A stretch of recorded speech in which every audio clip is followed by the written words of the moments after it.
Cool. What? Where'd my phone go? My phone's right here. Live. There we go. There she blows. Good morning, everybody. I should probably turn that down. I got it. Hit the microphone nice and close to my face. How are we looking and sounding, everybody? Text message. Get on to YouTube. We had some technical difficulties, or else we would be a little bit earlier today. Yeah. All right. That's the live that we're looking at. Hello, go. we miss you. Yay, welcome back. I should turn my volume down too. Cool. All right. Yeah. We are back on. Welcome, everybody, to the Genus Brewing live stream. It's a live stream we do almost every single Sunday. I think we're on a 3 or 4 week hiatus right now, just back-to-back stuff between work and life and extracurriculars and family and all that. But yeah, we're back now. For those of you who kind of wondered what the breakdown is like, we start off with some Genus Brewing news, talking about the stuff that goes on here in the tap room or in the beer industry in general, if there's anything cool there. Then we go into a beer of the week, and then 2 discussion topics. And today we're going to be talking about some Brut IPAs and low-cal IPAs and stuff like that. Tis the season for it, and we happen to think we make some of the best ones out there, and they're really not that hard to make. So Heck yeah. yeah, let's Jump into some Genus Brewing news. yay! Genus Brewing news. Well, seltzers are popular. We just went through a heat wave, and people love the seltzies. And yeah. it's actually been really fun to make a lot of whole new flavors. And if you want a really fun video, go over to the Genus Not Brewing channel and watch our hot wing eating challenge, where the only thing that they get to drink is habanero seltzer. That was a really good seltzer. Like, in all honesty, like, yeah, it had some heat, but it was a really tasty seltzer. I think we've been kind of nailing them. We've put out, like, what, 4 or 5 different seltzers so far? Oh, yeah. I mean, we have In the last, 4 or like, 2 5. weeks? In the last 2 weeks? In the last 2 weeks, at Yeah. least, probably like 4 or 5. Yeah. Some really nice, fun flavors. The cotton candy Maybe was it's 6. delicious. The pineberry habanero was amazing. Yep. You know, and especially for a simple process of putting a bunch of habaneros into 88% lactic acid and then throwing it in the seltzer and drinking it. I mean, that was pretty awesome. A sneaky way to go about it, but it worked out really, really well. Really well. So watch the video on the habanero seltzer, the wing challenge one. That's super fun on the Genus Not Brewing channel. We also put up some greenery behind us. We did. You can't see it in here, but finally our wife's complaining enough that the shop didn't look, homey and inviting enough, got them inspired to, well, mostly Lisa, inspired to buy some greenery for us and then force Steve to put it up because, we weren't going to. Yeah. So yeah, it's there. It's a good start to making this place a little bit greener. Yeah. Yeah, it looks really nice. Just imagine a really cool looking green background, up above us. And there you go. Yeah. And lastly, the last thing that I wrote down, there's probably more, but we put the Lepus barley wine back on, and it had continued on some fermentation in keg. So it dropped another 10 points in keg, which puts it at, 14.5-ish%? About 14.5, yeah. And it is tasting just delicious. So we got some boozy stuffs. That's right. I don't care what other people down the road say, we definitely have the booziest beer in the valley and the most delicious. Yep, 100%. 100%. Zero competition. Zero people. Competition. Yep. We haven't seen any come into the brewery yet, so until that happens, zero competition. That's true. That's a really good point. Yeah. We do need to make a 1 mile walk at some point in time, because I'm kind of curious if there's anything a mile in that direction that we need to try. But That we need to. Yeah. Just possibly. Hey, I mean, our other minion is coming in later, Josh. And we could tandem Scooter down. we could do that. We could. See if we can max out the weight capacity in that thing. All right. Yeah. So is it? Oh, wait. Wait. All right. So we got to do it. We got to do it. I got a good joke of the week for you. Okay. You got to hand it to a blind prostitute. Thank my wife for that one. She loves it. Oh, I have another one that involves hands, actually. Matt, you know what? Your opinion doesn't matter, and we happen to know the owner. Did you hear about the one-armed fisherman? No. He caught a fish that was this big. That's a good one. That's a good one. Good jokes involving arms and hands. Exactly. All right, well, now that we're done with the Genus Brewing news, I think it's time for the Beer of the Week. Bum, bum, bum, Beer of the Week. Yeah! All right. And today's beer of the week is going to be the Brut IPA. We've talked about the Brut IPA a couple times before, but it's been quite a while, and, things have evolved since then, and so I think it's a good time to reintroduce it. Brut IPA is basically an IPA that is designed to be super, super dry on the finish. Yeah. You're seeing a little bit of a new rise in Brut IPAs being rebranded as low-cal IPAs, light sessionable IPAs below 4%, having almost no sugars to them, very low calories, and very delicious. Yeah. Which doesn't mean that you still can't make big Brut IPAs, as evidence of our 8.8% Brut IPA on our board. Yeah.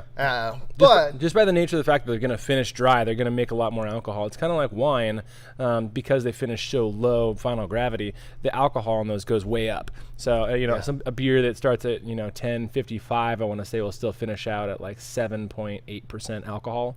So that's actually, I think that beer started at 1062 OG. It was going to be a really nice medium IPA, and then we fermented it all the way out to make an imperial. Because YOLO, why not? Yeah, exactly.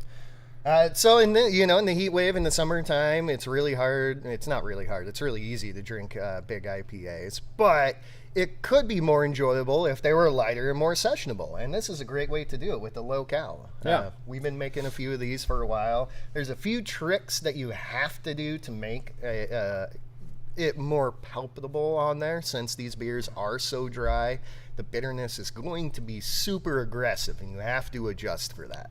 Mm-hmm. One of the ways we do that is just light end hopping, or even doing some Sprague water hopping in there, really trying to avoid all bitterness that you can in every aspect. The thinness of this beer is really going to make the bitterness of the hops jump, even if you have no bittering additions, or even if you have no boil additions. Yeah, so what I'll add is that it's one of those beers that you want to create as much dynamic flavor, and I would say like juicy or almost perception of sweet flavor, to mask the fact that it's, other than that, just this tinny, crisp, bright beer. So you want to create all that fullness in all the different ways you can. So that's kind of what you conceptualize when you're thinking about what you're putting into these beers. So big Whirlpool editions are a great way to do huge juicy flavors. And I'll also choose softer hops. For the hop of the week today, I actually picked Nelson Sauvin for that subtle white wine character that I think goes with the nice dryness, especially if you do the higher alcohol versions. I think the higher alcohol versions go really well with like a subtle white wine hop. Yes, especially. I mean, that's a really good point on there. Subtle hops, not your normal big aggressive hops. You could make a low-cal or Brut IPA with Centennial. I mean, that's part of what's in ours right now. But making a 4% with Centennial is going to be a lot harder than it is to something that's a lot softer and a lot more fruity on there. Yeah.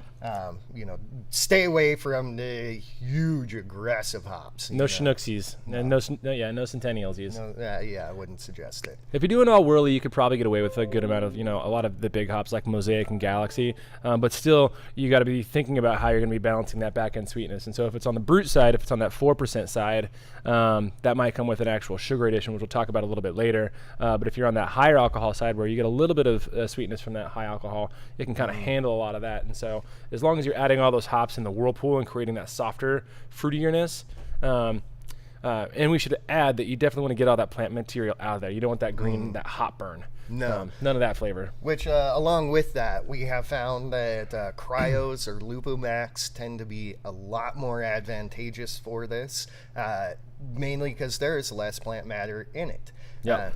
You have less to filter out of there. You have less to go into the fermenter. And most of the time, we don't dry hop with this. No.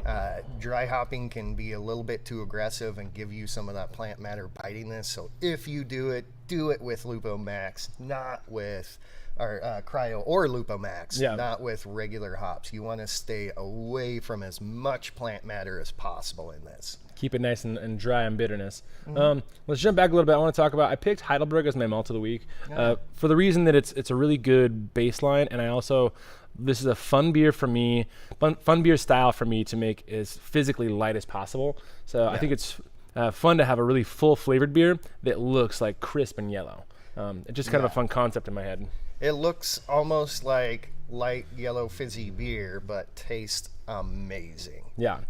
Heidelberg, by the way, for those of you who don't know, is a very, very ultra light Pilsen malt. It's also highly enzymatic, so it's really good at converting. So if you wanted to do that and a little bit of, let's say, wheat malt for a little added flavor, a little added cereal flavor in this style of beer, Heidelberg is a good choice to go to for any of that stuff. I also like flaked rice. Yeah. And you get some really nice dry flavors out of it, but it still leaves a little bit of puffiness in there. Yeah, the perception of creaminess. Clear candy sugar kind of does the same thing as well. A lot more dry than what the flaked rice will give you, but kind of that same concept. Try to leave some residual things in there because you were taking almost everything out of this beer. Yeah. Again, you don't need to necessarily make this like that ultralight, crispy boy looking beer, but I just think it's really fun because of how much flavor you can pack in using alternative methods. So it's fun to pack in a lot of flavor in what looks like a Bud Light. Yeah. Yeah, and if you know us at all, we like to confuse people with beer. Yeah. Because it's fun. On adding that kind of flavor, I also picked a pub for the yeast of the week, but really anything with some mild esters. You don't want anything pungent like a Saison yeast or even a lot of Belgian yeasts. I would say with the exception of Ardennes will be too aggressive. But adding a little bit of esterification to this style of beer can be really nice. On that, I would say Sundew actually probably from Omega would work really well for this. Because this beer has nothing to it, getting a little bit coming off the yeast is really, really nice on there. You don't want to go extremely clean. USO5 or Chico strain is probably not the right choice for it because it's too clean. You want a little bit of something. I love Pub. Pub is one of my favorite yeast out there. It's perfect for it. I think a lot of time we actually use Quake on it. It's been varying actually between Quake King, Pog, and Loki. Yeah. Voss. That's what I was searching for. Voss. But I think almost any other Quake on that too could go pretty well, except for maybe Lutra. Lutra being a little, again, in Too neutral. Chico strain. It's too clean. Yeah. You want a little bit more from this beer because there's nothing left over. There's no sugars left over. You want a little bit more. You want to pack that flavor into a small beer. Yeah, and somebody's asking, Hopeful Brewing asks if there's any links to a recommended recipe on Brewer's Friend. Actually, our locale beer that we make is linked on Brewer's Friend. I think we've got 3 different variations on there now. If you go to Brewer's Friend and look up Genus Brewing, we should pop up. But in our variation, we actually use Loki. We wanted to brew that hot and fast, and I think we had the first iteration of the locale IPA that we did. I want to say we had out in 6 days. I think that was the 6-day IPA. Yeah. From the time that we brewed it to the time it was carved on tap being drank was 6 days. It was awesome, super cool. I think the first big batch that we did with Nelson Savants and Galaxies in there, that was amazing. Yeah. Because that's just all that big punchy hops, but still really soft and not bitter. Yeah, that was a really fun one. Yeah. All right. So let's the next section on here. The OG for locales. If you want to actually keep them in the locale range, you are looking for specific points on here, and a starting OG of 1.036 is what you're looking for. If you actually want to keep it in the locale range, for health reasons, of course. For reasons. To give you an idea of what we're trying to hit there is we're trying to actually hit a calorie of really, really near 100 calories per beer, or per 12-ounce bottle of beer, which is going to be like 130 per pint or something like that. Yeah. 125, I guess, would make sense. So that's what we're trying to aim for when we think of locale. We're thinking about that 100 calorie per 12-ounce bottle or under, and that's kind of what they market when they market locale beers. Yeah, slightly mighty. The dogfish one? Was that dogfish? Slightly mighty? Slightly mighty was dogfish. I'm trying to think of the one down in Oregon. Yeah, I'm blinking. They're out there. Yeah. Anyway, they're out there. They're super delicious, but that is one thing. It's having that content, especially in the professional market, so we can market it to more health-oriented people. They're looking for something that's an alternative to seltzer, that's an alternative to hard alcohol that still tastes good. And we like them just because they're styles of beer that we can drink all day, which a fair handful of times we do that. And so it's kind of like a Goza for us, where it's a beer that we can drink all day and still feel good about ourselves, but it's still packed with a lot of flavor. So yeah, fits in that same spot for us in our mind. All right, so let's move on to something that is extremely important in this, and that's AMG, or the enzyme. You say it, you're better. Amyloglucosidase. Yeah, he's got the sciencey tongue.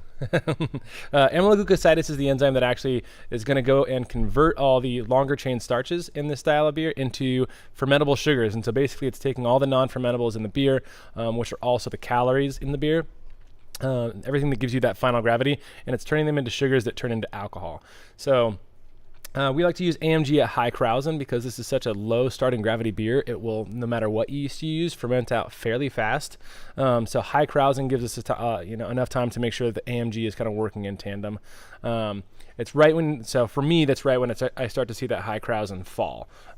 If you do dry hop, which we usually don't in this style of beer, but if you do dry hop, that's also a good time to add that in. At high Krausen, the beer is off-gassing enough that you're relatively safe without a full closed system to dry hop as well.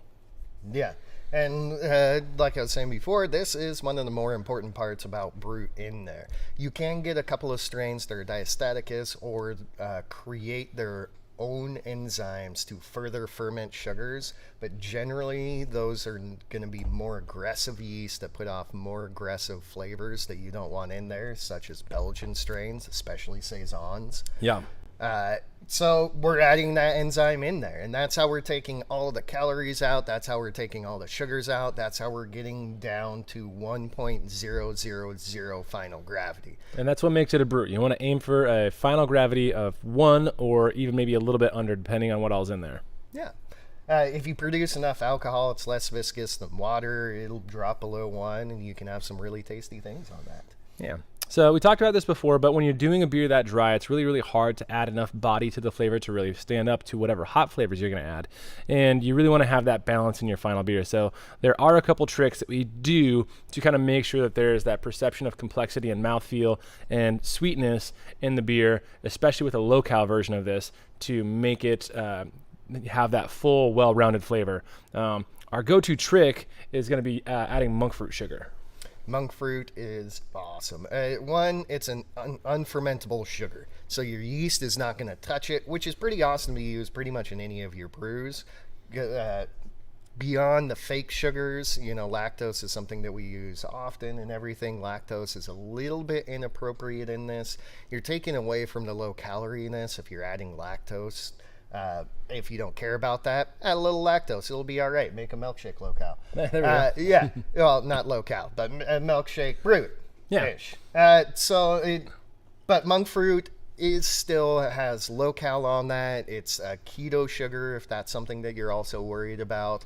And it also tastes good. That's important. It tastes good. Yeah. Stevia is a kind of a comparable substitute in the sugar substitute world. But monk fruit sugar has a complexity that actually tastes pretty similar to malt sugars, which is why it blends in well with beer. So it's not exactly malt sugar, but it's got a little bit of complexity that blends well with malt sugars. Whereas using something like stevia is going to be that medicinal kind of sweetness where you don't really usually like it. It tastes fake. Yeah. It does. It tastes like you put a fake sugar in there. And, stevia is better than most of them, but monk fruit, it has almost a brown sugar quality to it, or a turbinado sugar to it. Yep. And it's really nice to add into things to get that residual sweetness back up. And it's nice to add into other beers, too. If you dipped a little bit too low, or you feel like you need a little bit more sweetness coming out of it, monk fruit is awesome, again, because it tastes real, but it's also unfermentable. Yeah, and it's 0 calories because your body can't actually process it. Yeah.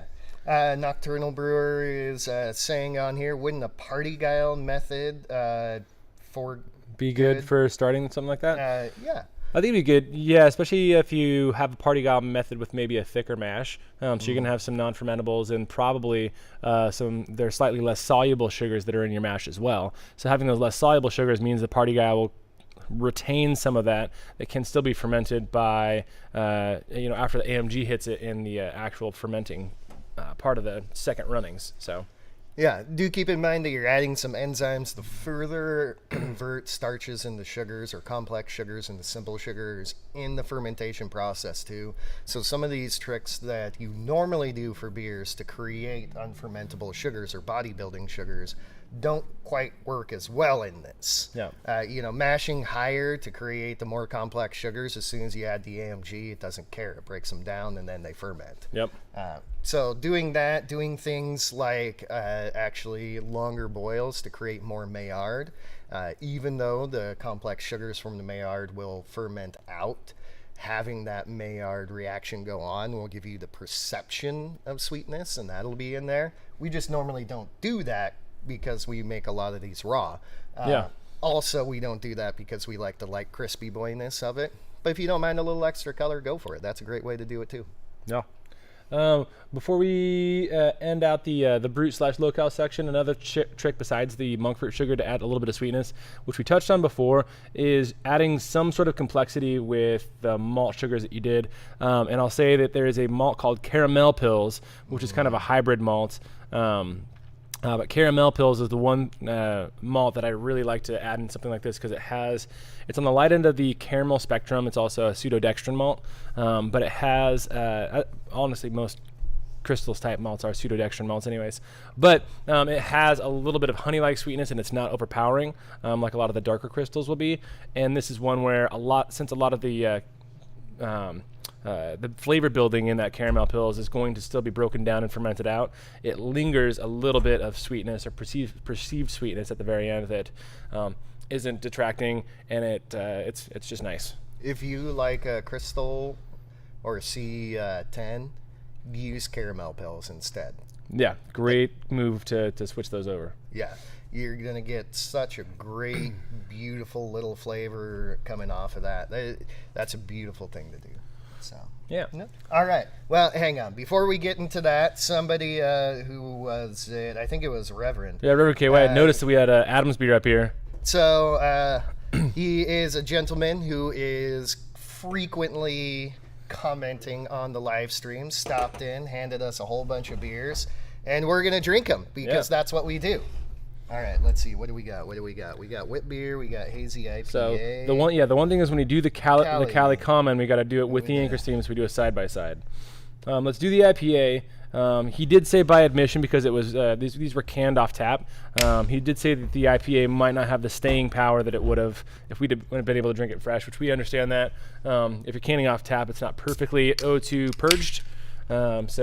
But if somebody uses the right amount of ascorbics, it should help. Someone did mention earlier today, if we want to talk about ascorbs and how we use it. We use ascorbs in the mash per 5 gallon batch at 3 to 5 grams. You can use ascorbs at package as well, but we use it in the mash. The idea behind ascorbs, this actually looks like it's... it looks like it's holding up. I don't see good. any... ascorbs will reduce the amount of ROS, reactive oxidant species, that are in the mash. So those are precursors to things that can speed up oxidation reactions post-fermentation or when the beer is packaged. So it reduces the reactive oxidant species, and it also creates some things that are protecting against oxidation later on, namely reductones. So that's why we use it in the mash. People can use it as packaging as well, but it does different things at packaging. So that's our ascorb strategy. And there you go. Check it off your bingo board. Remember, don't be nice, or you'll get more bad beer. Honestly, people, especially new homebrewers, they're like, God, do you just hate it when, homebrewers bring in beer? No.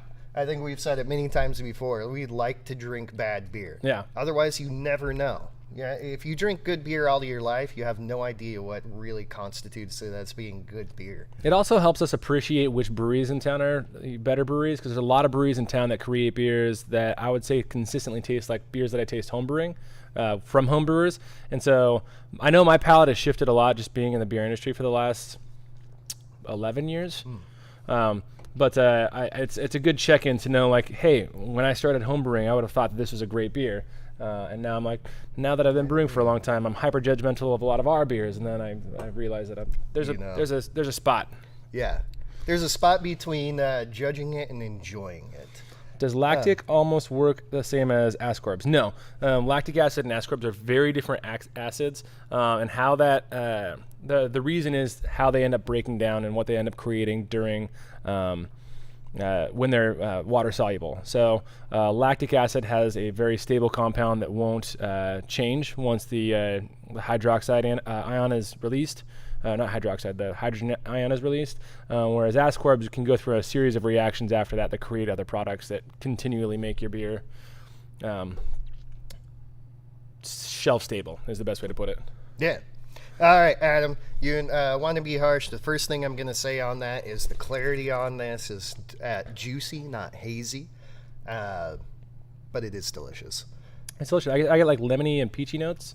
He's got HBC 586 in it. That's a single hop. Is that the woody one? No, that's 472. Okay. I don't know what 586 is. So yeah, as far as like a true hazy, you're not quite hitting that nice creamy like haze in there. But this is a beautiful juicy, and I actually like the clarity where it's at right now. I've become a little bit susceptible to that myrcene like danky pungency. And so sometimes that doesn't feel great to me. I don't know if you use like a high myrcene hop, but I'm starting to like myrcene less and less. I know that's a me thing and just how my palate. I think I went too heavy on some hazies too many times. Probably. But I get that same like myrcene bomb in this. So. HBC 586. All right, let's move on while we'll talk a little bit more about the beers as we drink them, but let's move on to Pseudo-Lager so we can get into the next topic. For those of you who don't know, Pseudo-Lagers is a style that's been recently popularized because of innovations in yeast and new yeast discoveries. Okay. So basically, they're lagers that can be produced without cold fermenting yeast. So that cold fermentation is going to be that 48 to 54 degrees. Oh, yeah. That a lot of traditional lagers start out at. These are lagers that you can actually ferment at, let's say, 70 degrees or whatever your ambient room temperature is, or even hotter. We've done some of these at 95 degrees. So that's where the idea of pseudo-lager came from. And to reiterate on the actual lager, why it's still a lager, the lagering part of making a lager, besides just being the yeast, is actually the storage afterwards, and so how the beer conditions and clarifies. So that storage, that cold storage, is what makes it a lager, not necessarily the... So what you're saying is the lagering. The lagering. The lager. The lager, I mean, when this came out, lager really meant to store. In Carlsberg, where lager yeast was found, they would take their beer and shove it in a cold cave and store it for a long time. Notice the yeast loved it and became bright and crispy. And that's how you're getting the bright crispiness, is from the lagering, the conditioning time. Here's the oil composition of that hop. Oh, gotcha, okay. The lagering creates that nice crispiness. So even some of the big yeast flavors that can come off at ale temperatures will mellow out and become crispy if you let it lager long enough. And that's pretty key in these beers, in the pseudo-lagers. And pseudo-lager, I mean, they've been around a long time. We kind of thought of them as hybrid beers for a long time, Kolsch being one of those. That's a pseudo-lagered beer. Not a little bit different from what we're talking about, but that's kind of what we're talking about there. You are taking an ale and turning it into that nice crispy lagery goodness through your technique. Adam mentioned that his beer was hazy before we got a hold of it. I think we might have accidentally lagered your beer because you probably, you got the draw off tap, and then in the can, I think we kind of lagered your beer over there in the fridge, and now it clarified. You're gonna do the swirly? I'm gonna do the swirly, and this is something that my comments aren't working. I'm gonna have to get back into this. Right. This is something, your yeast settled out. But I saw that happening while pouring. I saw the yeast coming out, which again is one of the reasons I was saying that this is closer to a juicy, not hazy.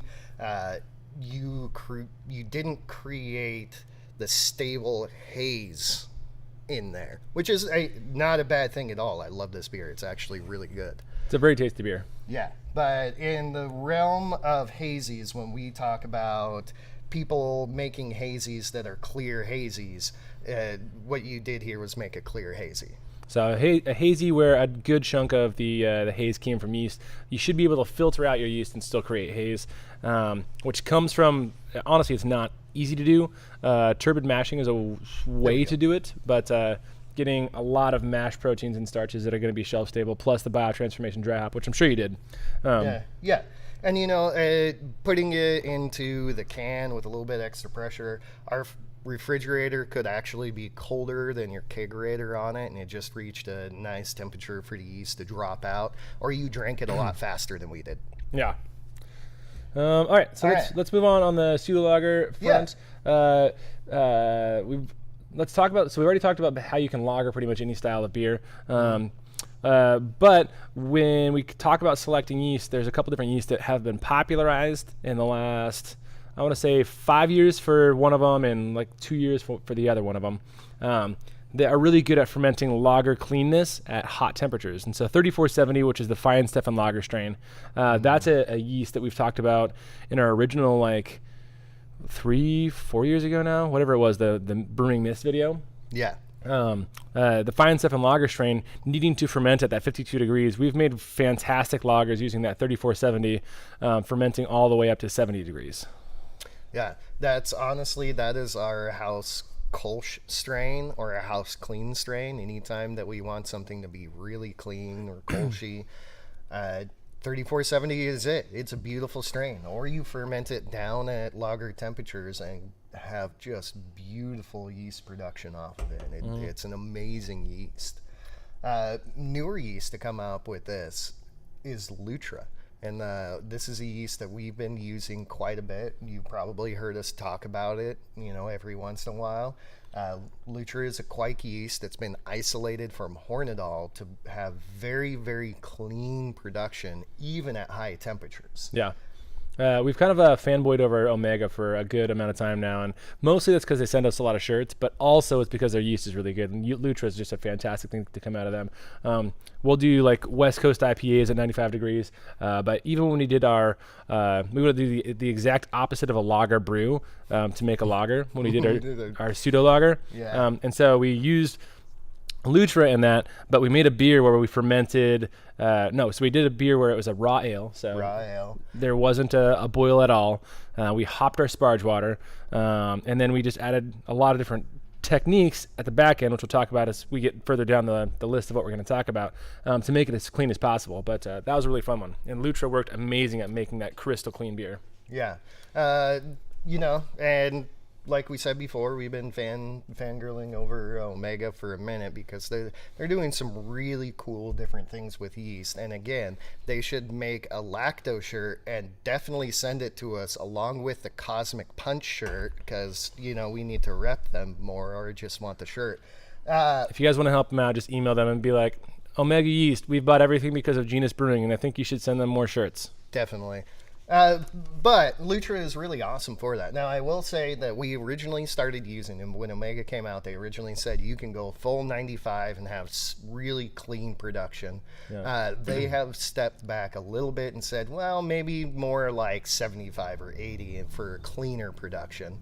We have noticed that when we push it really high, especially when the yeast is still in suspension, there is an ever so light touch of farmhousiness that most people don't get. Yeah. I personally have found that whenever it drops out and there's no longer yeast in suspension, like it's clean. I can't tell the difference. Yeah. I almost at the 95, I almost think of it more of like just like a fullness in the mouth. Like it feels a little bit bigger than a lager, whereas at the cold one, it still feels like a crispy boy. Although I'd say even all that, if you were to ferment at 95 and then give it a long enough lagering time, I still think it would crispy boy up. I think it would crispy. Really nice. And, in all honesty, we're talking about that lagering. I honestly think that's where a ton of homebrewers are missing the mark on lagers, is giving it enough conditioning time, letting the beer clean up and condition and become nice and bright in that cold storage. Yeah. And, we've said for long, we say to everybody that comes into the shop, oh, I can't do lagers because I don't have temperature control. Yes, you can. This is a way that you do it. We explain how to do it this way. There's a couple of other ways to do it warm. You know, you're doing pressure fermentations and things like that. And it's just amazing to watch people light up and be like, what? I had no idea that if I just stored it cold or lagered it, it would come out this nice and clean. And you know, that's what it is. That's what we're here for, is to help people expand their horizons, right? It's hard because there's a lot of people that are very type A that come into homebrewing and they do that scientific method. And type A people are weird because they end up making really, really good brewers very, very early on, especially a lot more than type B people. But type A people, when they're first researching, they look at everything that they've researched and said, this is exactly how it needs to be done. Because they're type A, they're also very confident in their methodology very early on, because they did the research and they know that it's what it's going to be. And so they're a little bit less flexible when it comes to alternative methods to get to the same process. But usually over time, we earn their trust, and then they're like, all right, we can figure it out. It also helps that we can hand them a beer and say, look, we did this. This is how we made this beer. Oh my God. Which, you know, not to say that somebody like that isn't good. I mean, in all honesty, I could probably use a little bit more type A in a lot of my brewing and stick to the things that I know that work instead of go, I wonder what will happen. But, you know, we wouldn't be Genus if we did that. That's right. So we've hired 2 type A people so far, and I think that's going to be really good for us to have that have that in the brewery. Right. Did we miss that? We missed that in Genus Brewing news. I'm going to take a jump back. We hired a cook, Warren. Yeah. Warren G. He is doing amazing things in there. He is also one of the roasters at Arctos Coffee in town. So our coffee, Kolsch, will now be made with coffee that he makes, which is going to be really fun. Yeah. And I mean, honestly, like he's wizarding back there in the kitchen. Yeah, he's doing a great job. Both of us can make some very delicious things. So I've eaten both of our food, and they're awesome. We just normally don't have the time to get back there and research. And Warren, he's slaying it. I mean, you got to come in and taste some of our things when he's done. So shout out to Warren because he is amazing. Ricardo, is in a legal sense, are you guys allowed to call it a lager even though you fermented it warm? In a legal sense, I can make a hazy IPA and call it a lager. Yeah. Well, okay. So that comes down to one of those things that if you can actually defend it by definition in court, then yes, you can 100% do it. There are some states that are much more strict on this. I believe that's why older viscosity just has like old beer on it. They don't want to be shoehorned into a style. I need to get one of those beers. That is a super good beer. I have a couple. I think I have one that's like 5 years old. All right, if this video gets 85 likes, then we will have a well-aged imperial cellar beer tasting on a live stream. Actually, yeah. If this beer gets 120 likes, we could probably have a 5-year multiple barrel aged abyss tasting. Daniel's comment, I love this. Type B's rise up, but like, let's just wing it and see how it goes. Yeah, that's about how it goes. That's about. Yeah, did anybody make it? No, man. You know, I thought about it, but I got distracted by a squirrel. But then there's that one random day when like 4 or 5 of them show up and just get everything done. Yeah. So yeah.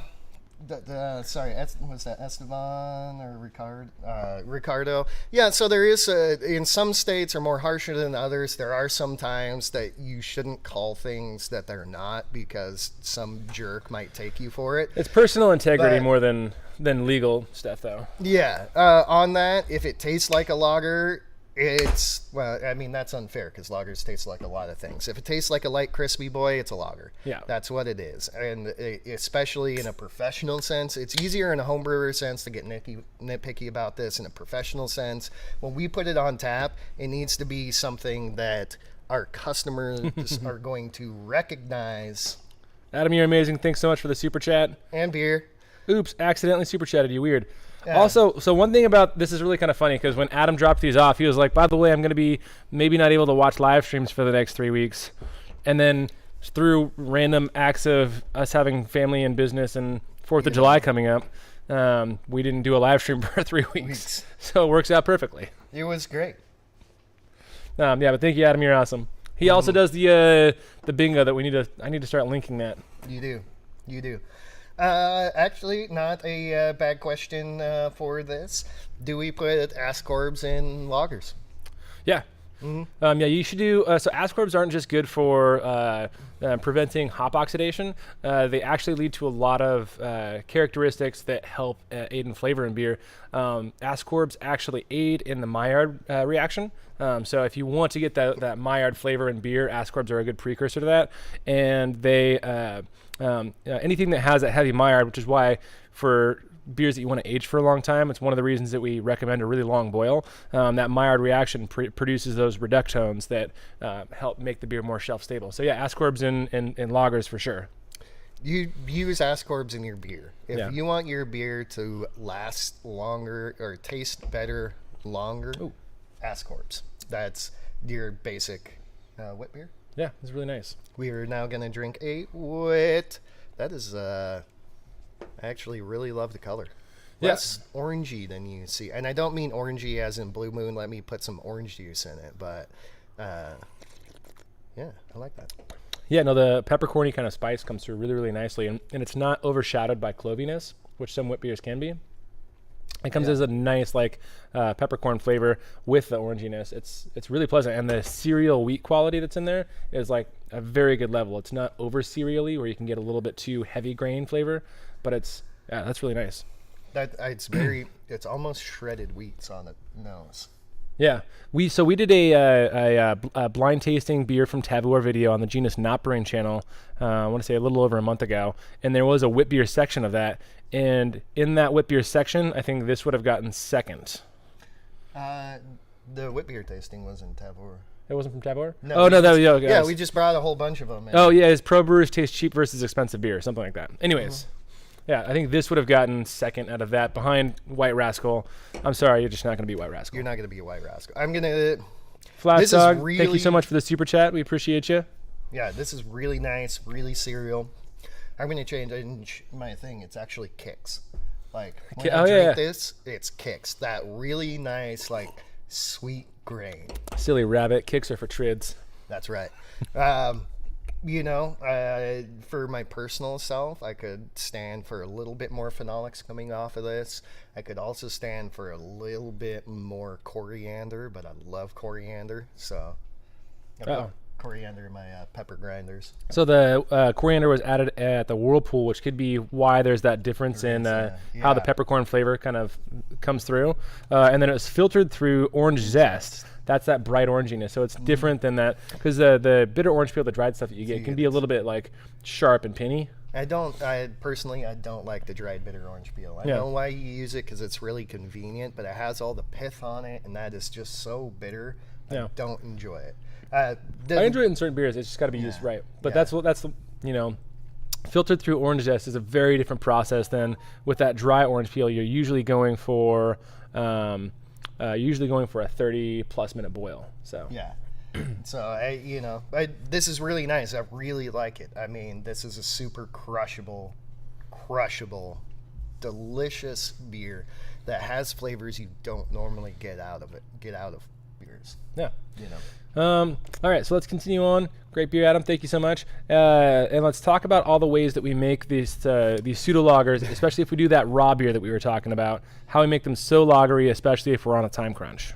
Yeah, and this honestly is kind of something, it's fun to do, but it is a challenge, because when you're making raw beers, you're not coagulating any proteins in the boil. Everything is left in there. It's a hard beer to get clear, and especially when you're making a crispy boy, you want it clear. When you're making a lawnmower beer, we should join the Lawnmower Beer Association, but enter our Genus Stone Light. It's a nice raw crispy boy. A raw crispy boy that we made in 10 days. So, all right. One of the things that we've been doing for a long time, we preached it in a few of our videos, is enzymes. Enzymes are awesome. Not that you should always be using them, but we pretty much always use them in our beers to create different things. The biggest ones that we use are going to be OptiMash and Viscobuster. There are probably the same enzymes called from different places. We use the White Labs version, so that's what we're using. OptiMash is basically AMG. OptiMash is alpha. Yeah, well, it's an alpha amylase enzyme mixed with a series of other enzymes that kind of cover a temperature range. And so the nice thing about if you're using OptiMash, it's going to maximize your mash efficiency kind of no matter where you end up mashing in. It's also designed to be not sensitive to pH as much as the regular alpha amylase that's going to be in your grains.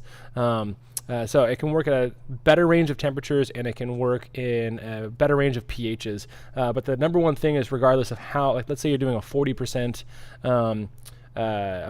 adjunct beer, which we do pretty often with things like hazy IPAs or even bigger beers. Using that OptiMash is going to make sure we still get full conversion, so we can make sure that we're just getting certain starches left over in the final beer. And it's also going to make sure that everything is very, very soluble, which is really important for maximizing efficiency. Yeah. The other big one that we use, and I absolutely love this one, I would say use it in every brew just for your own sake, is Viscobuster. And Viscobuster is a beta-glucanase in there, which basically means it's going to break down proteins, and it's going to make your mash far more lauderable. Yeah, so you're going to get, again, more efficiency just because those beta-glucans and those proteins, what they like to do in your mash is form kind of a gummy substance, and that gummy substance doesn't let water fall through it. And so by breaking up those proteins, and especially those beta-glucans, that gumminess becomes separated, and it lets more of your sparge water fall through it, or your recirculation water fall through it, so you reduce what's called channeling. You don't have water going through your mash. Yeah. I will say, since we have been using it at the end of my mashes, when I hit the perfect... Michael Russell, thank you for the super chat. Thank you very much. You deserve a drink for that. Anyway. Like we need an excuse. Yeah, exactly. And when we're getting to the end of our mashes on that, I am finding that perfectly when we're supposed to be pulling off the end of our liquid, I am down to a 1.005 or under on sugars left over in the mash, and that is amazing. Yeah. The other side effect of that, and the reason that Viscobuster is really important for doing pseudo-lagers, is a lot of those proteins that Viscobuster is going to be breaking up also end up being a lot of the haze-forming proteins that can end up in your final beer. So clarification at that point ends up becoming a lot easier. I know a couple of people, well, one person asked if step mashing would... Let's take a step back. There's a couple questions I like in here, and it is about step mashing. One was about the hazy IPAs. One is here in the pseudo-lagers, and I think it's actually a pretty good point to talk about. We had a question before, and I don't remember who it was, that asked if step mashing was a good way to build haze in beers. I would say no. Because if you do protein rest, you're making it so there's less proteins in your final beer, and those proteins will help you build haze. But we you might be thinking of a turbid mash. Maybe that's what he's thinking of. You might be thinking turbid mashes are great ways to do it. Yeah. The beer, we have a question from Aaron Hardiman. Does the beer industry ever use protein rest like rye distillers? And yes. Yes, we do. And in fact, here we do a full, almost 3-step mash every single time. Of course, we do mashes overnight, so I generally start that mash out, depending on the beer, between 110 to 120, and then let that fully step up through. But those protein rests are in there for most beers. Yeah. Definitely. For hazy beers, no. I don't like to do the protein rest because I want those proteins to hang around to create the haze and the thickness later. Esteban Flemos, thanks so much for the super chat. You say, welcome back, cheers, and it's glad, and we're happy to be back. It was honestly pretty comfortable for us for a few weeks to take some family time, but we're happy to be back, and we're gonna keep this going and make it consistent. Definitely. Brad Alsop, I have cold storage and lager. I have cold storage and lager all of my beers at 36 degrees for 6 to 8 weeks. I also have them on CO2. Am I causing any negative effects on my ales? I will say, actually, yes-ish. So you not necessarily, but you need to understand that when you think about that lagering process, that cold storage process, especially at a long period of time, that lagering process is going to make your beer brighter and tinnier, is what I call it. So it also serves to dampen esters. So let's say you're making a British ale, for example. You might turn your British ale into more of an American weird crispy boy.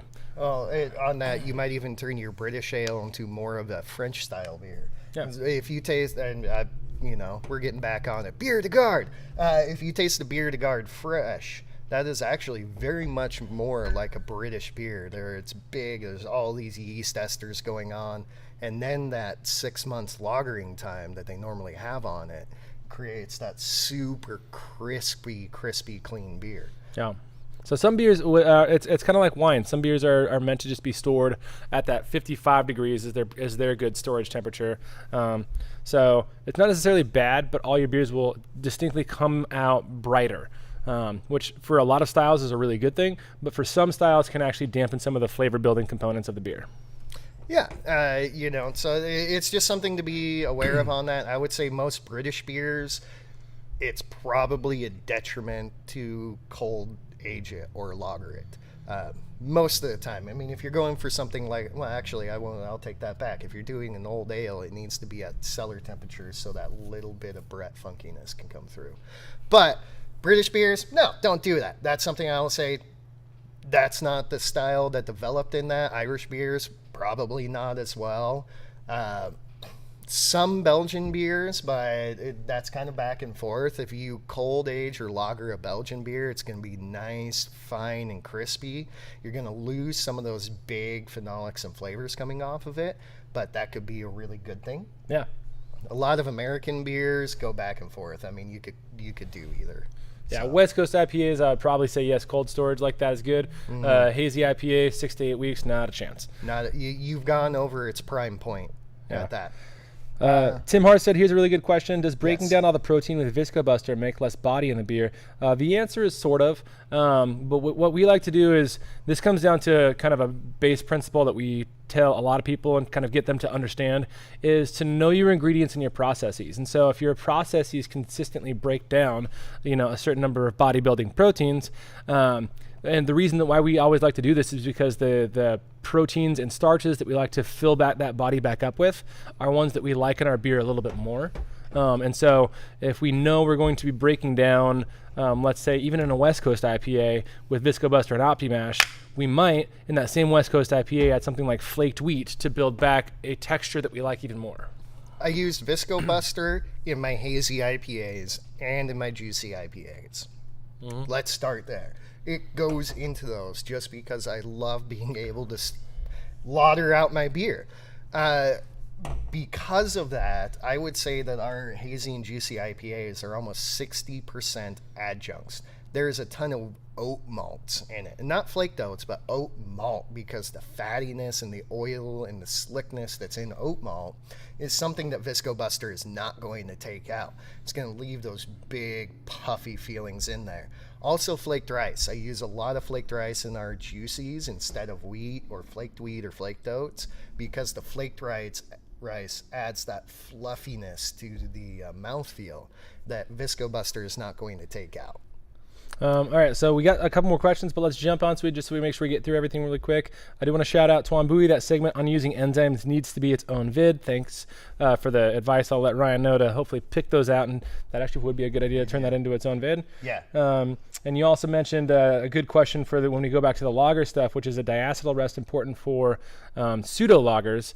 He said lagers in general. It always depends on the yeast. So for all these pseudo-lagers, especially if you're fermenting warm, if you're fermenting at that 70 degrees, or with Lutra, for example, you're fermenting even hotter, no, diacetyl rest doesn't matter.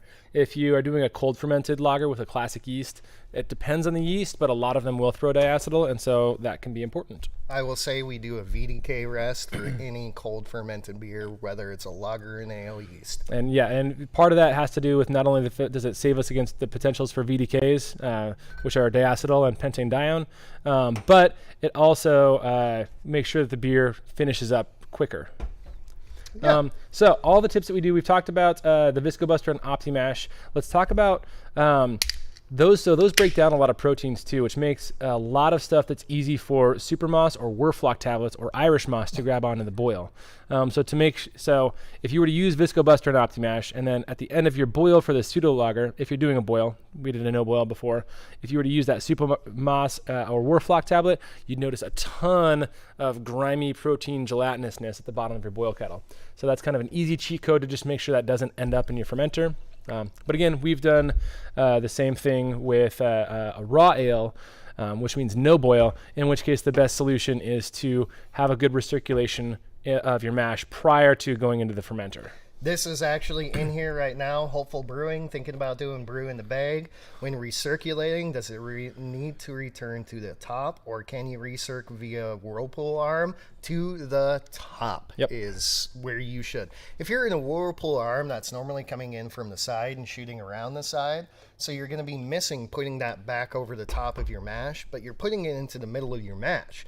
So any of these things that you're kind of precipitating out will be right there in the middle, and you'll probably create channeling. If you do it over the top, and over the top is not like I put it in onto, I have my pot and I put it in onto the side over here. Really try to spread it out over the top as much as possible and have a gentle fall for that, so you're not stirring up your grains. That's going to aid in clarity, that's going to aid in filtration for it, it's going to aid a lot of things. But when you're recirculating on that, especially to make some of these raw beers clear, put it over the top and use your grains to filter out haze causing things.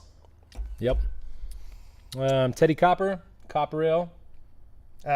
So Adam comments on that. The Copper Ale is his buddy's Joe beer that he brewed. He's interested to know in our thoughts because what he perceived as sweet, but just not sure if it was because it was given undercarbonated. Good point on that. Carbonation will it adds carbonic acid to it, and it will actually bring out some bittering, or not bittering, but make a perceived bitterness in beers. So carbonated beers are normally less sweet than flat beers. Yeah, I will also add that this does have a little bit of diacetyl in it, which in English style beers, this isn't necessarily an English style beer, but I feel like it fits into that category. And an English style beer, diacetyl is not necessarily a flaw. But there is a little bit of diacetyl in here, which the combination of the esterification of the yeast and the diacetyl will build a perceived sweetness as well. There's some really interesting flavors that's going on. The nose is toffee caramel sweet. I was almost off. I get like plum also. Yeah. I was almost off put by that. It smells so sweet, but it's actually very light. I see where you're getting that perceived sweetness. I think that's probably actually coming from crystal malts. If I would have to guess, there's some very sweet malts that are in there that are giving you that back end sweetness. That there's also some level of roast malt in there it's offering a warranted bitterness, a good bitterness. I think if that bitterness wasn't in there, the sweetness would be too much for me. Yeah, this is still to the point where I wouldn't be able to drink this super fast. I don't know if I'm going to finish all this in this live stream because I also want to get to the Cali Common. Yeah. But it's... Oh, you need another set of glasses? Yeah, I need a new set of glasses. But it's I wouldn't say it's a bad beer. There's no notable flaws. Like I said, the diacetyl in this style of beer actually isn't a flaw per se, but it is a sweet beer. So that's where I'd leave it. A lot of people would go crazy over this beer. Adam says he did add crystal malts to it. I can taste that. Adding something like a dark Munich for that color to get the fruitiness and that perceived sweetness with a little caramel pills would have been way better, but it's not bad. It would sell well in a professional brewery. Yeah. I mean, this exact beer would be better than half the beers I've tried at certain breweries that I've been to. Yeah. Okay. You got the Super Mouse. You got the Whirl Flock. Let's do Clarity Firm. So Clarity Firm is really good for raw ales, especially when you do the raw Pseudo-Lager. Clarity Firm is a necessity at this point in time. Clarity Firm, what that does is it also acts as an enzyme, but it's a protein breaking down enzyme.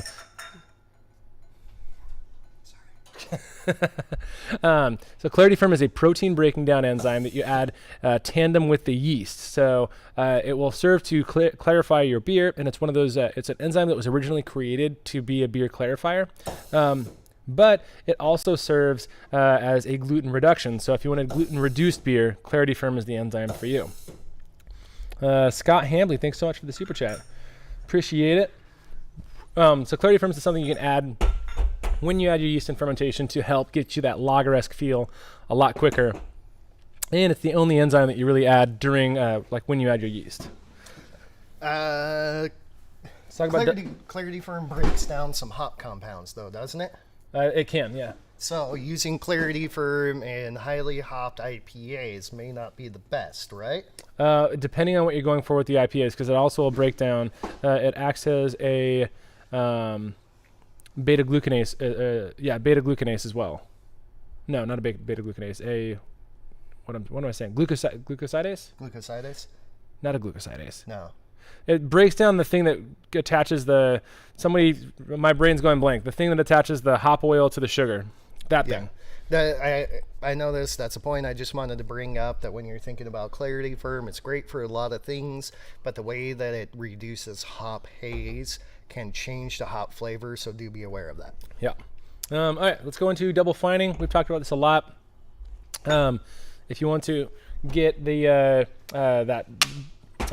clarity really, really fast, we use a 2-stage fining agent in our Pseudo-Lagers as well, because we usually try to get them out within 3 weeks, which for a proper lager is unacceptable. It's way too fast. But we make it work with a 2-stage fining agent using both Kieselsaal and chitosan. Kieselsaal is a silica-based clarifier, and it's the same thing as Biofine, or we actually just started using what's called Silifine from Cellar Science, which is really good. And then the chitosan is a bug shell-based clarifier, not bug shell. Crab, whatever. I think it's crab. Those people. Clarifier that actually has the opposite polarity as Silifine, so it clarifies different things. You know what? It's not even 10 o'clock, so they can wait outside. Oh, no, it's Kevin. We'll bring him in. Go get him. Or the door's unlocked. No, get in here. Yeah. We love you. Try some beer. Yeah. So that is something that, especially when you're pushing out beers fairly fast, that is something that you should do as well as in lagers or pseudo-lagers. It's not a bad thing to do, because clarity is something that people really love in lagers, unless you call it a Keller beer, and then, who cares? You don't need it. All right. The last thing I'm going to say is AMG is also optional if you want to brut these beers. So there are certain styles of light lagers that you can make by bruting them, and that pretty much reduces the last of everything that can possibly cause haze in beers. And so making that pseudo-lager that you want to finish at exactly 1 final gravity, you can do really fast if you add all those tips that we just told you. Yeah. Let's go on to Q&A. We're going to get into this really fast. We did pour 2 different beers. This is Adam's last beer. He made a steam beer that he wanted us to judge against Anchor Steam. And Anchor Steam. Do you know that beer? Color is spot on. Anchor Steam has head. That's what I thought. Anchor Steam has a little more head retention than yours There's a little bit different of a copper flavor color in the Anchor Steam. It's like slightly more yellow. But in the little lighter. In the right light, you can't even tell the difference. Yeah. But if you move them around, you can see that this one gets a little bit more of that yellow. I would almost say orangey yellow. Orangey. While we're doing this, Ruindu cold fermented a dark ale with nadi at 12 degrees C. Came out super clean with little to no ester. Could that be called a pseudo-lager? If you took that beer and you lagered it, yes, 100%. Without the lagering process, I would hesitate to call most hybrid beers pseudo-lagers. And by hybrid, I mean fermenting a ale yeast at lower temperatures like Kolsch. Joel, hope you enjoyed family time and glad to see you back. Thank you so much for the super chat. We appreciate it. We did enjoy family time. It was good to have a few weeks off and be able to kind of decompress a little bit from life and everything here. But we also were doing a lot of other business stuff, and so there's a lot that went on, but we appreciate you guys understanding the break, and we're happy to be back. Aaron Barsaman, could using Viscobuster OptiMash be used instead of bumping up the grain bill a little bit due to lower efficiency based on people's systems? What I think you're asking is, could you use these enzymes to get more sugars out to compensate or to not have to use more grain? Yes, 100%. Yeah. Since we've started using these 2 enzymes in conjunction, we have been hitting 10 points higher on our original gravity in the standard gravity reference method system than projected. I think our brew house efficiency went up by 15% on that. So yes, 100%. If you're trying to get more out of your grains, these two things in conjunction will definitely do it. Okay, well, I want to touch on this real quick. Yeah. There is a softness. So part of it has to do with production size and everything like that goes along with that. There's a softness that comes with the actual anchor steam that can be only attributed to how they ferment, the specific way that they ferment. So for that reason, I can tell that this is a sharper beer. There's also a little bit of, I would say, hop bite in there as well, but I can tell that this is a sharper beer than this one, than the anchor steam. So the homebrewed one, a little bit sharper. But that said, they're both very good, and I would say outside of that fact, flavor-wise, they are relatively indistinguishable. Flavor-wise, yes. The only real big difference that I can get off these two beers is the more creaminess that's in Anchor Steam. Yeah. I will say I like that creaminess a little bit better, but if you handed this beer to somebody who, if you didn't taste them side by side, I don't know that you could tell the difference. I just burped into the microphone. Did you guys like that? Was that good? ASMR. Yeah, so there's a mild acidification that comes from basically open fermenting, warm fermenting, a hybrid lager yeast. This one this is actually a crispier boy than this one. That's what it comes down to. It is. That's about the difference between these two beers. This one has a little bit more creamy body to it. This one's a little bit more crispy. Other than that, I don't know. Yeah, they're the same. That's an awesome job, man. Both great beers, yeah. Yeah. Lars, is there an advantage to doing a reiterated mash at two different temperatures versus simply pausing at each temperature with just one mash?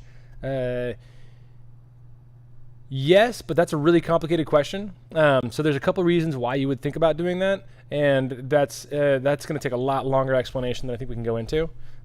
So the short answer is yes, but you'd have to really know why you're doing it. Otherwise, it'd be no. Yeah. Javier, so with a traditional Bach yeast, would pressure fermentation work? Yes. Yes, it would. Kevin, try these two and tell me which one you think is anchor steam. We're having an awesome brewer as well as beer industry guy taste some of your beer, Adam. You should feel honored. Should feel blessed. Javier, honored. I'm not that good. hey, yes, you are. Yes. So pressure fermentation through several different processes, but the basic thing about pressure fermentation is it's going to make your yeast think that it's fermenting cold. So with a Bach, yeah, 100%. I would say with any lager yeast, you can, if you pressure ferment right, there should be no difference between cold fermentation and pressure fermentation.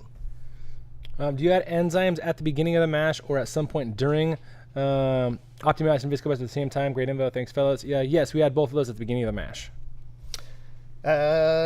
Ruindu, will sugar and corn do a good job at drying out the rather malty SM40 malt? I heard it's similar to Red X. Yeah, sugar and corn do a great job at drying out anything.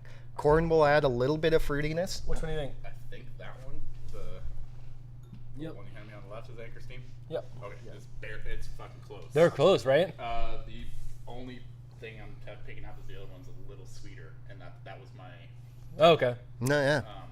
Just barely though. Yeah. Right there. They're really close. Yeah. Clarity is beautiful on that. It's all good. Nice. Yeah. 10 out of 10 on the labels as well. That's Yeah, awesome. those are great Labels. labels. But yeah, corn will add a little bit of fruitiness, which could be good with the Red X-ish type of malt on there, where most base sugars are just going to dry it out with no flavor. Yeah. There was one question. What was that question? What was that? Oh, Jacqueline Hennard. I'm kegging a Spruce Tip ESB. Thoughts on throwing bourbon oak chips in one of the kegs? I would err on the side of caution. If it's really good by itself, I'd probably just keep it. But once you start adding too many flavors, it can sometimes get muddled and hard to pick out why the flavors are there. But that said, if you have 2 kegs and you want to do a side-by-side, absolutely. Yeah. Scott Hambley, a little off topic, but my beer's finished dry. Curious why. A whole lot of reasons for that, but basically at the very bottom, you're creating a whole lot of fermentable sugars in your beer that your yeast is loving and eating them all. So you need either more complex sugars or yeast that doesn't eat all of the sugars. There could be way more reasons for that, man, but that's just one of the reasons. Oh, pound of victory and pound of special B in the steam beer. So the roastiness kind of flavor that I was telling you about that I was getting in that one, or the little bit of extra sharpness could actually be biscuit from that in that victory. Lars said something way up here that I might have missed. Okay. Is there? Oh, okay. What? Okay. Dun, dun, dun, dun, dun, dun, dun, dun. I'm just seeing. Why? Here's actually a great question. Tuan Bui, as a brewery, why even make traditional lagers as opposed to pseudo-lagers? Some of the reason is there are some flavors that you can't achieve as a pseudo-lager compared to a real lager. So there are some things that you just should do as real lagers. That's about the base to it. You know, you can get close. You can kind of get into that realm. You can make some really good lagers as well doing pseudo-lagers, but doing something like a nice fine Pilsner beer, like, you're not going to get that in a pseudo-lager. You need to do the process right to get a beer like that. So that's why you do it. Okay, so thanks for tuning in. Thanks for coming back and getting with us after our little bit of hiatus and, mental stability, drinking beerness.